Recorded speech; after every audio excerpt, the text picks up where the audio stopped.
సినిమాలో ఈ సీన్ ఉంటుంది భయ్యా, సూపర్ ఉంటుంది.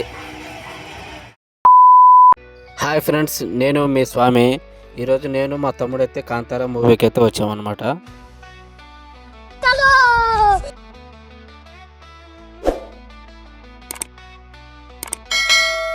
ఇప్పుడే టికెట్ తీసుకుని లోపలైతే ఎంటర్ అయ్యాము.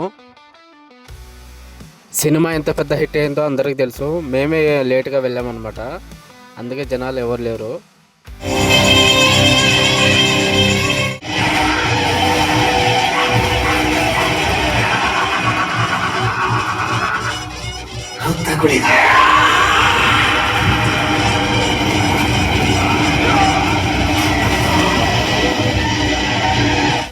సినిమా అయితే చాలా బాగుంది. ఇప్పుడే బయటకు వచ్చేసి ఇక్కడ పానీపూరి తినేసి ఇంటికి అయితే వెళ్తున్నాను అనమాట. వీడియో నచ్చితే లైక్ చేయండి, షేర్ చేయండి, సబ్స్క్రైబ్ చేయండి. బాయ్.